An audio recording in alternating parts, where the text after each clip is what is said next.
If you have a problem with procrastination, then you're not alone. I've been there too, and I know it can feel like nothing in the world can fix it. No matter how much you want to get a task done or how important it is to you, you just feel like you can't stop yourself from procrastinating. In fact, the more important the task is, usually the more you procrastinate. We're going to go into the neuroscience behind why this happens so you can actually understand what's going on in your brain when you're procrastinating. And then we're going to look at some ways that we can overcome the procrastination so you can actually do what you've been telling yourself you need to do. I'm Jade. I'm studying psychological science at university and I'm minoring in neuroscience and philosophy. I also have plenty of personal experience with procrastinating and overcoming that procrastination as well. So you're in safe hands. When you're procrastinating, essentially there's two different parts of your brain that are in conflict. You've got your prefrontal cortex, which is the decision maker and basically your inner adult. We use this part of our brain for planning and making decisions and doing the thing. On the other hand, you've got your limbic system.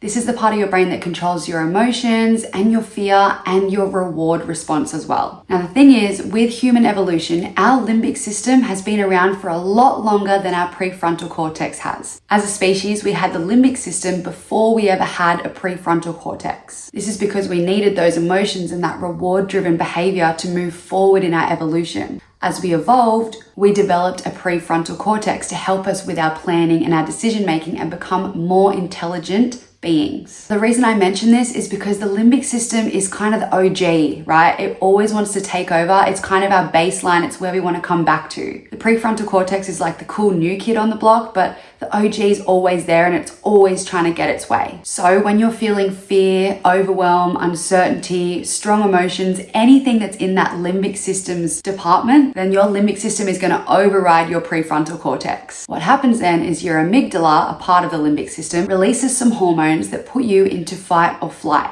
Now, this happens in response to a perceived threat. Unfortunately for us, we've developed and kept that perceived threat system in our brain, but it's not just for tigers anymore. We also perceive things like deadlines, stress, or even a big task that might challenge our self-esteem as threats. When this threat arises, the limbic system takes over, puts us into fight or flight, and that is when procrastination happens. So instead of actually doing the thing, we procrastinate with something that we perceive to be more safe. As an example, you could have a big project that you're meant to be working on with a big deadline, but your brain interprets that as a threat. The deadline's giving you stress, you're worried that if you don't do it well enough, then your boss will think you suck, and you're also just a little bit uncertain of exactly how to go about doing it. All of these things we perceive as a threat, and it puts us into that fight or flight mode. So rather than actually tackling the task, we put it off and we procrastinate and we choose a behavior that feels more safe to us, which is scrolling, watching Netflix, watching YouTube, something other than what we should be doing. Now, there's a few problems with this. The obvious one is that you're not doing what you should be doing. So when the deadline comes around, you either have like one day to do the whole project, or you just simply don't have it done, which is a problem. Another deeper and longer term problem is that our brain starts associating these other behaviors, these less productive behaviors, as safe. So every time we feel a little bit of uncertainty, any sort of threat at all, our brain immediately goes to that scrolling, to that Netflix, to that coping mechanism. This ends up turning into a cycle because the more we procrastinate, the more our brain associates that with safety and the more it associates actually doing the task with threat. Therefore, the more efficient we want to be, the more tasks we want to do, and the more pressure we put on ourselves to not procrastinate, the more fear we feel and the more we end up procrastinating to seek that safety.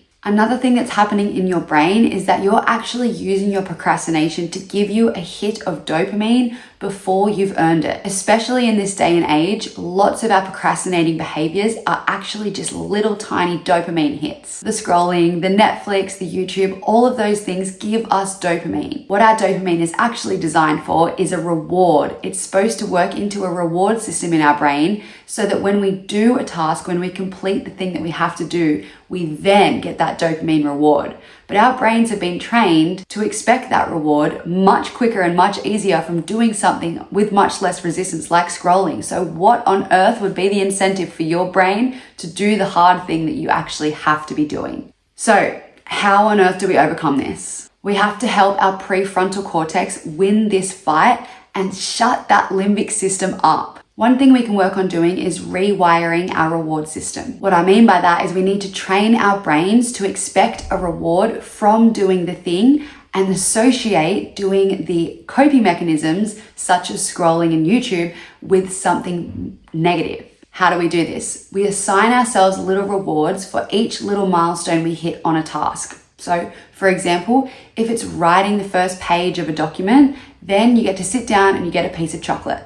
On the flip side, we introduce consequences for our unhealthy coping behaviors that we use as procrastination. For example, every time you catch yourself in a doom scroll when you're meant to be doing something else, it's 10 burpees. Sounds trivial, but the more you introduce this, the more your brain's going to start associating, okay, scrolling equals burpees equals bad, and doing the task equals chocolate equals good. Another thing we can do is work on regulating our emotions. Procrastination often comes from emotional dysregulation, and if you're not so good at regulating those emotions, and a lot of us aren't, then we turn to procrastination to numb out instead of dealing with the fear and the emotions that are coming up when we're presented with the task we have to do. So when you find yourself procrastinating, or if you manage to catch it early enough that you're about to procrastinate or just resisting the task, sit down, journal. I know, but it's helpful. Ask yourself, why am I procrastinating this task? What feelings are coming up for me? The types of things that come up you'll find really interesting. Some of them are the most rogue things you will ever think of. Go as deep as you can with it. So you can start with, why do I not want to do this project for work? Because I don't know how to do it. What happens if I don't know how to do it? It means that I'm stupid. And what does it mean if I'm stupid? It means that my boss is going to fire me. And what happens if my boss fires me? Go down all the way until you hit like the worst case scenario. And you can look at it and realize the fear that you're feeling is just your brain pretending that there's a tiger chasing you, and realistically it's just a project for work. A huge one for me is when something brings up feelings of potential inadequacy, then that's when I put it off. Things like making this video. I'm worried that if it's a bad video, it flops and then it proves that I just suck and I'm the worst. These are the types of things that you have to look into and regulate and overcome to do the thing. There will be times where you won't overcome the fear. If something feels threatening to your brain, there's not so much you can do about that. Oftentimes, you just have to acknowledge the fear, know that it's not a real threat to your life, and then do it anyway. Do it scared. Another great way to combat procrastinating is to take the overwhelm out of it. This is actually a pretty easy thing to do. It's just zooming all the way into the task. So instead of seeing it as this giant project that you just don't even know where to start on, break it down into the tiniest, most ridiculous steps you can come up with. I'm talking, first task is sit at your laptop. Second task, open your laptop.